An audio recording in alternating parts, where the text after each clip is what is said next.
the best of the week on Relevant Radio.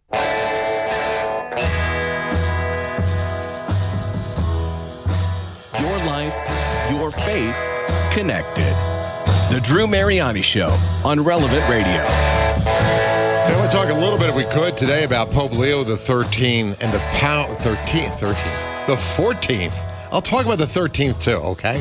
I was going through it. I was thinking, a little bit about what is in a name. You know, when you choose to name your child, or why a pope would take a particular name. And it's really not just a title. It's a purpose. It's a mission. And when it comes to the papacy, it's really a direction for the pontificate. And Pope Leo XIV chose the name Leo. When he did that, I was thinking the day that it went down, my mind went back to the 13th, right? But as I did more research, and you go across the centuries, there were, Pope Leos all the way up to the 13th that preceded him. Leo the Great, who faced Attila the Hun and convinced him not to sack Rome.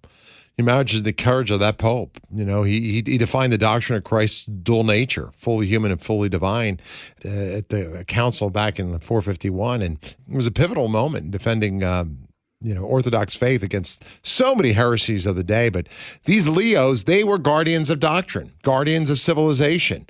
From the fall of the Roman Empire to the rise of modern Catholic social teaching, today we're at a new front. We're going to face AI. It's a strange new world, and you and I are on the advent of it. We are on the threshold, about to cross over that threshold into a new world. If you go back to Leo XIII, he crowned Charlemagne as emperor in 800. He laid the groundwork for a new Christian Europe. Leo IV fortified Rome against the invaders, and he constructed the Leonine Wall. It was a literal and a symbolic act of protecting the church. And you can go through the centuries all the way up to Pope Leo XIII. Who is one of my favorites.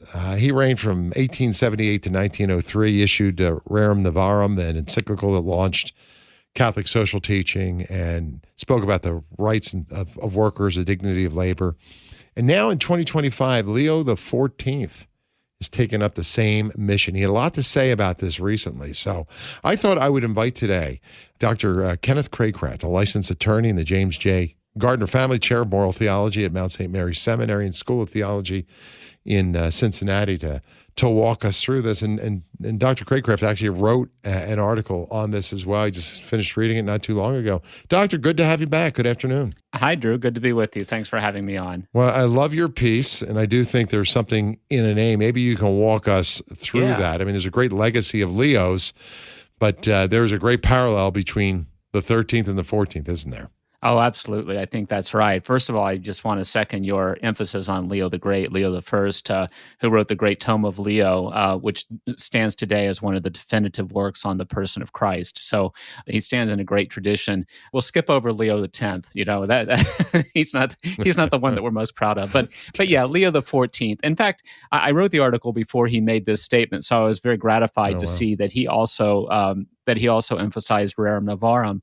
And Rerum Novarum, the encyclical that Pope Leo XIII wrote in 1891, encyclicals take their titles typically from some words in the first sentence of the document. And this document highlighted the new things that the church was facing in 1891.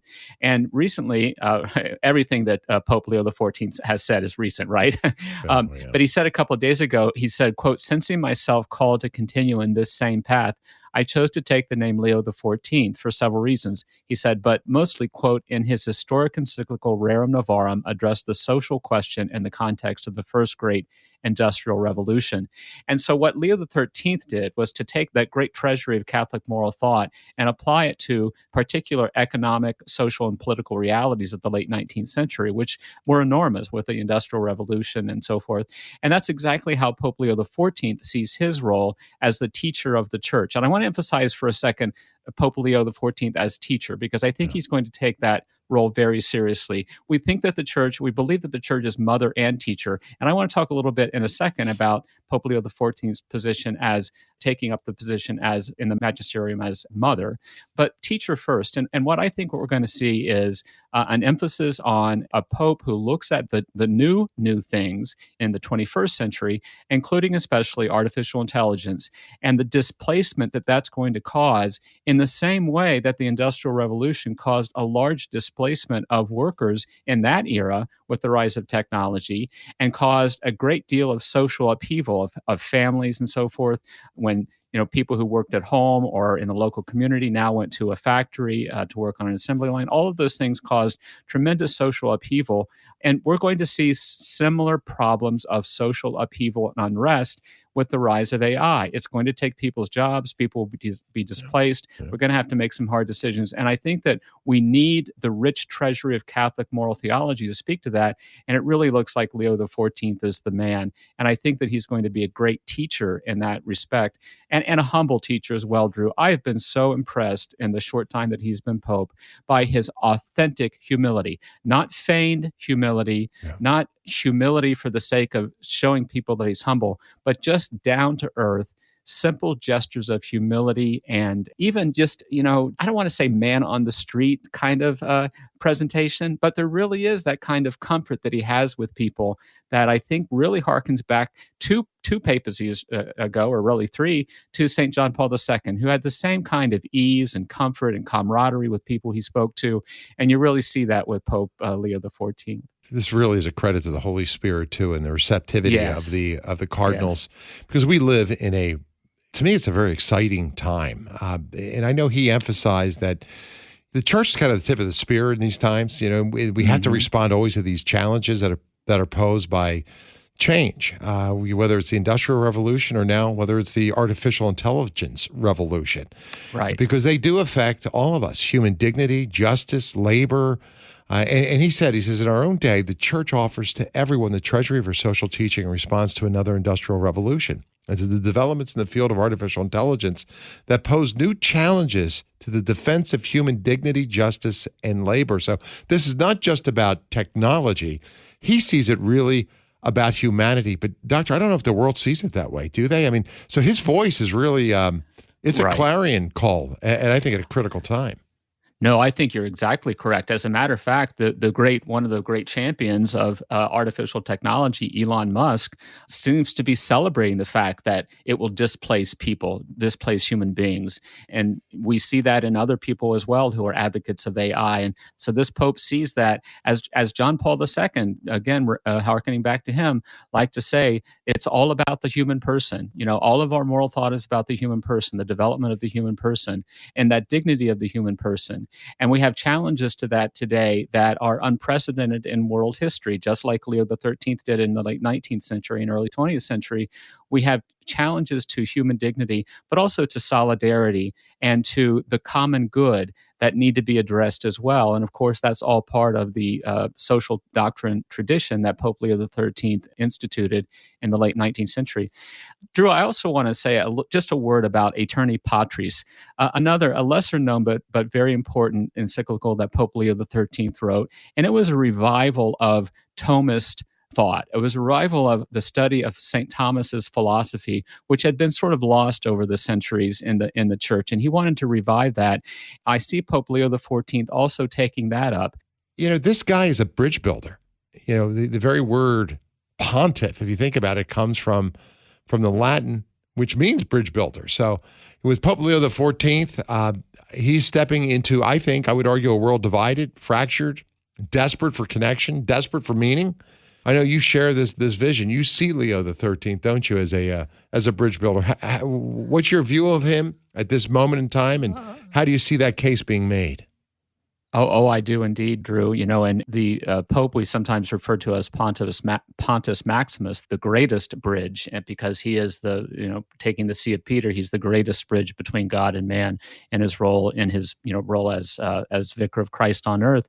And yes, his intent to strengthen Jewish relations and Jewish dialogue. But I also think that there's two kinds of bridges that the Pope, I think, is intent on building, and I think that's one of the reasons that he was chosen. One is the bridge just among us Catholics. It's no secret that the last 13 years have been difficult times for many Catholics, and there's no secret that it's been a divisive time. Now, I really think Pope Leo XIV sees his role as building a bridge among Catholics, first of all. And, and that's pretty important, because if we Catholics aren't singing from the same hymn book, then the rest of the world is going to be in big trouble. But secondly, he's a bridge to the world. As I noted in the end of the piece that I wrote about his name, I said that, we believe that Catholic moral theology is true and that it's true for everyone, but not everyone has access to the depth of it because they just don't know. And that's exactly where I think that the Pope takes his role as in the magisterium of the church as the mater. We refer to the church as mater et magistra, the mother and the teacher. But I think he's really going to take up his role as Papa in the magisterium, as the parent of the church, guiding, educating, but educating in a way that guides us Catholic Christians fuller into the truth of the church, but also that it shows the world the fullness and the richness and the wonder of Catholic theology. And he's an evangelist. He spent most of his career in Peru as an evangelist, and he's going to stay an evangelist. You don't lose that heart for evangelization. And I think that the Pope is going to do that. And that's that metaphor of bridge is so important, because he's going to be building bridges between different groups of people and between God and the world. That's his purpose, and that's his role. And I think he takes that very seriously. Yeah. And once again, I go back to his namesake, the most recent namesake, Leo XIII, because when he wrote Rerum Novarum, it was, of course, to his fellow bishops, but it was about the economic, political, and cultural conditions of the entire world. And when he spoke to the entire world, not just to his fellow Catholics. And I think we're going to see that in Pope Leo XIV. Yeah. As an example, the audience that he gave to the reporters who had been in town from since the day that, or shortly after Pope Francis died, until a couple of days ago after he was elected Pope and had his first papal mass and so forth, he spoke to them in a way that was extremely open and extremely honest about the role of the church and the media. And he joked in English at the beginning after they clapped. He said, I've always heard that if you clap before you speak, that's fine, but let's wait until the end and see if you're clapping then. It was very funny in English. And then he went into his prepared remarks in Italian. And then he gave a blessing to the media at the end. And not everyone there is Catholic, of course, but he gave a blessing to all of them. And that because the blessing is God's blessing to all people. And I really think that Pope Leo XIV has set a tone of his papacy in the short time that he's been Pope to tell us that he takes seriously the role of the church as both mother and teacher. And he's going to really work hard, I believe, to fulfill that role as the head of the church. Well, we only have a minute or two left. Let me grab a quick call. Teresa is in Covina, California. Teresa, hi, you're on the air with Dr. Craycraft. Go right ahead. Do you see a unity of the date of Easter with the Orthodox, which is so important? Thank you. Thank you, Teresa. Good question. Thank you, Teresa. I can't help but think that that's going to be on his agenda as well. And in that we want to give Pope Francis credit, because he opened that door and really worked hard to bridge those gaps and between the East and the West. And that's a division that has existed for 1,000 years, and it would take work. But I think that could be on his agenda too, and I think he's the man to do that.